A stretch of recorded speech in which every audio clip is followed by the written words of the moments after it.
another Serger tip clip. I think you'll find the information in this tip clip is just dynamite. Think T.N.T. Today we're going to talk about the hierarchy of boo-boos when it comes to your Serger. And the reason I say think dynamite and T.N.T. is, first of all, the first thing that you're going to think about is T for threading. Make sure that your threading roots are all correct and that you have your thread fully engaged in all of the tension areas.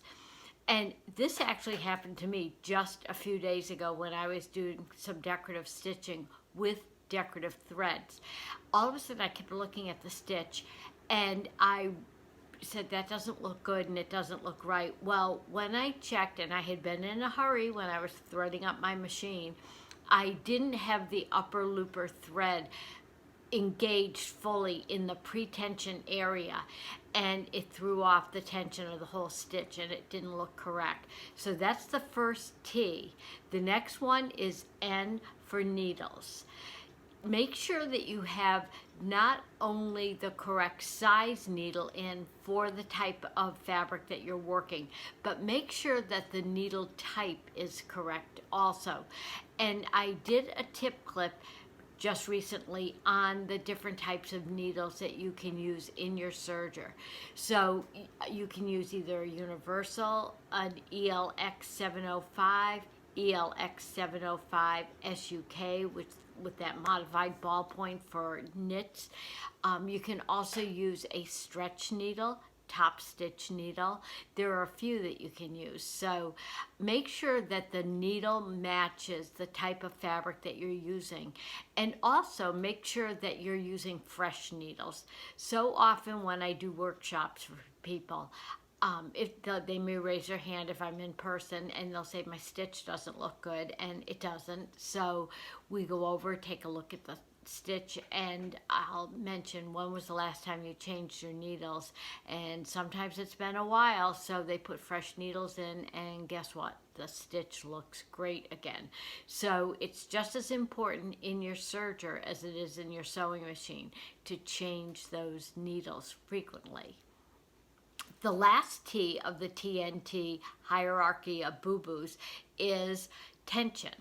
So you want to make sure that all of your tensions are set correctly for the type of stitch that you're doing.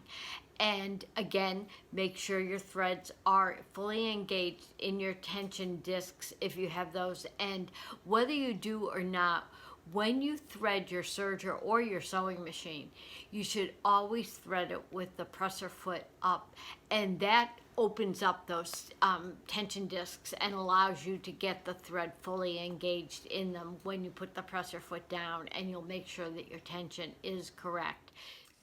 When you're threading your overlocker or your sewing machine, you always want to make sure that your presser foot is up, because that will open up the tension discs and allow you to get the thread fully engaged between the discs. This is your pre-tension area right back here, and typically you'll hear a little click. You can hear that when the thread is clicked into place properly. I've got it down, and on some machines you might need to almost use a little flossing action back and forth to make sure that the thread is fully engaged between the tension discs right in here. And I'll try to get a close-up that shows exactly how those tension discs are open. And then continue your threading route into your needles and your loopers. But this area is very important, just to be sure that the tension is going to be correct on your thread. These are the tension adjustment dials on my machine. If you have a computerized machine, you may have buttons to push with a plus or minus on them. But typically on most machines, the default or normal setting for your loopers and your needles is usually shaded, or it may have a little circle around it, one or the other. And that will tell you what the normal default setting is for your particular machine. And the lower your number is, the looser the tension is. This is my left needle, my right needle, my upper looper, and my lower looper. And also, the higher the number is, the tighter the tension.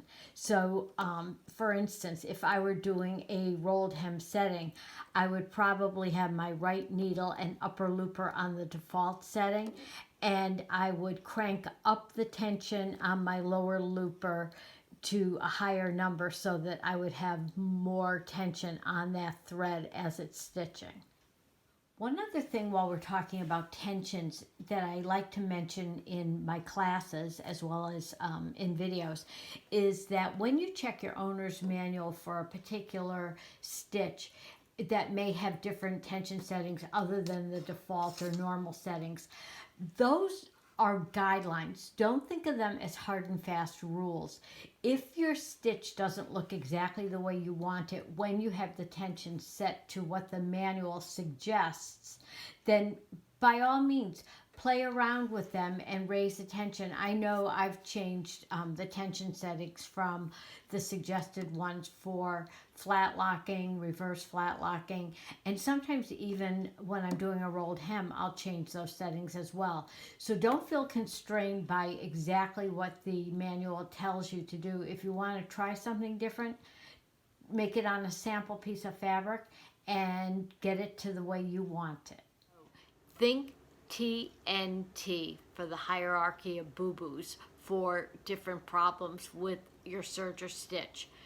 Check your threading first, check your needle type and whether it's an old needle or not, or whether it might have a burr on it, and then check your tensions. So I hope those give you a few little guidelines to look at when you're checking out everything on your serger, and if your stitch doesn't look as perfect as you'd like it to. Thanks for joining me today, and we'll see you again soon. Happy sewing and serging.